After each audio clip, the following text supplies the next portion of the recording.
Pernah nggak sih Anda beli sesuatu, entah barang atau jasa, dan rasanya itu, wah, sempurna banget?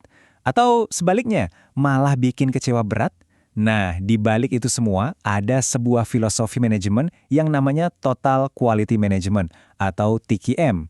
Yuk, dalam beberapa menit ke depan, kita bakal kupas tuntas apa itu TQM, dan kenapa ini bisa jadi penentu hidup matinya sebuah perusahaan. Oke, sebelum kita jauh-jauh, mari kita mulai dengan pertanyaan mendasar. Apa sih sebenarnya maksud dari kualitas total itu? Emang bedanya apa sama kualitas biasa? Yuk kita lihat definisinya langsung.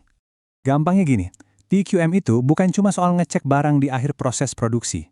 Coba bayangin TQM itu kayak DNA perusahaan, di mana setiap orang, mulai dari direktur utama sampai petugas kebersihan, semuanya mikirin gimana caranya bikin segala sesuatu jadi lebih baik. Ujung-ujungnya, buat pelanggan puas. Ini dia peta perjalanan kita.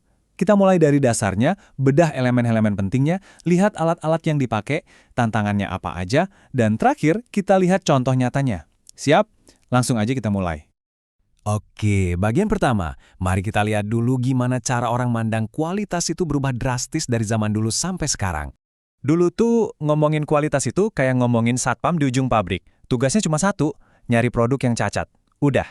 Nah, sekarang dengan TQM, kualitas itu jadi tanggung jawab bareng-bareng di setiap langkah. Jadi fokusnya bukan lagi nyari kesalahan, tapi mencegah kesalahan dari awal banget. Beda kan? Nah, terus apa aja sih pilar-pilar yang bikin filosofi TQM ini bisa berdiri kokoh? Yuk kita bongkar 4 elemen utamanya. Pertama dan yang paling utama, pelanggan. Segalanya dimulai dan berakhir di pelanggan. Di dunia TQM, pelanggan itu adalah raja, hakim tertinggi. Percuma kita punya proses super efisien kalau ternyata produk akhirnya nggak bikin pelanggan senyum. Kedua, ini bukan main solo, tapi main keroyokan. TQM itu kerja tim. Kualitas bukan lagi cuma urusan Departemen Quality Control, tapi jadi bagian dari kerjaan semua orang, tanpa terkecuali. Daripada capek-capek nyortir ikan busuk di hilir, TQM itu lebih milih buat mastiin air di hulu sungainya selalu bersih. Paham kan maksudnya? Fokusnya itu di proses. Kenapa? Karena proses yang hebat hampir pasti akan menghasilkan produk yang hebat juga. Dan ini dia kuncinya. Di dalam TQM, nggak ada kata finish, nggak ada kata selesai. Selalu ada cara untuk jadi sedikit lebih baik hari ini dibanding kemarin. Nah, semangat inilah yang dikenal sebagai Kaizen atau perbaikan berkelanjutan. Oke, filosofinya kedengeran keren. Tapi gimana cara nerapinnya di lapangan? Nah, mari kita intip beberapa perkakas atau alat praktis yang biasa dipakai buat mewujudkan TQM. Salah satu alat paling terkenal buat Kaizen itu namanya siklus PDCA. Ini kerangka kerja yang simple tapi powerful banget. Jadi Anda punya ide perbaikan, plan, terus Anda coba dulu dalam skala kecil, do, Anda lihat hasilnya pakai data, cek, dan kalau ternyata bagus, baru deh Anda terapkan secara besar-besaran, act. Terus muter lagi siklusnya. Selain perbaikan kecil-kecilan, kadang kita butuh lompatan besar kan? Nah, disinilah re-engineering main peran. Ini bukan sekedar memperbaiki, tapi merombak total proses dari nol. Sementara benchmarking itu ibaratnya kita ngintip ke tetangga yang lebih jago. Belajar dari yang terbaik di industri, biar standar kita jadi lebih tinggi. Tentu saja, nerapin TQM ini, ya nggak segampang kedengerannya.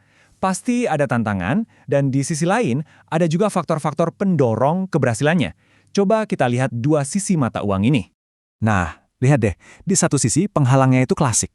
Komitmen manajemen yang kurang, orang-orang yang takut berubah, atau training yang seadanya. Di sisi lain, pendorong suksesnya itu ya kebalikannya. Kepemimpinan yang kuat, komunikasi yang transparan, ini kayak cermin. Tanpa dukungan penuh dari atas, TQM bakal susah banget jalannya. Oke, kita udah ngobrolin teori, udah lihat alat-alatnya. Sekarang, gimana sih wujud TQM ini di dunia nyata? Baik itu di pabrik yang bikin barang, atau di kantor yang ngasih layanan. Intinya sih sama aja. Mau Anda bikin mobil atau nyeduh kopi, TQM itu soal menyatukan semua orang untuk satu misi, kualitas. Semangat kolaborasi inilah kuncinya, di mana semua orang bergerak ke arah yang sama, punya tujuan yang sama. Tapi ya wujudnya bisa sedikit beda. Kalau di manufaktur, fokusnya mungkin gimana caranya biar nggak ada produk cacat sama sekali, dan prosesnya presisi. Nah, kalau di sektor jasa, kualitas itu artinya gimana caranya memberikan pengalaman yang wow buat pelanggan secara konsisten setiap saat. Filosofinya sama, praktiknya menyesuaikan. Jadi, apa yang bisa kita bawa pulang dari obrolan ini? Gampangnya, TQM itu bukan proyek yang punya tanggal mulai dan tanggal selesai. TQM itu adalah budaya, sebuah cara berpikir di mana setiap orang, setiap hari berkomitmen buat jadi lebih baik demi keunggulan. Nah, sebagai penutup, coba deh kita renungkan bareng-bareng gimana ya prinsip-prinsip TQM tadi bisa kita terapkan. Nggak harus di perusahaan raksasa kok, bisa di pekerjaan kita, di cara kita belajar, atau bahkan di proyek pribadi kita. Terima kasih banyak sudah menyimak.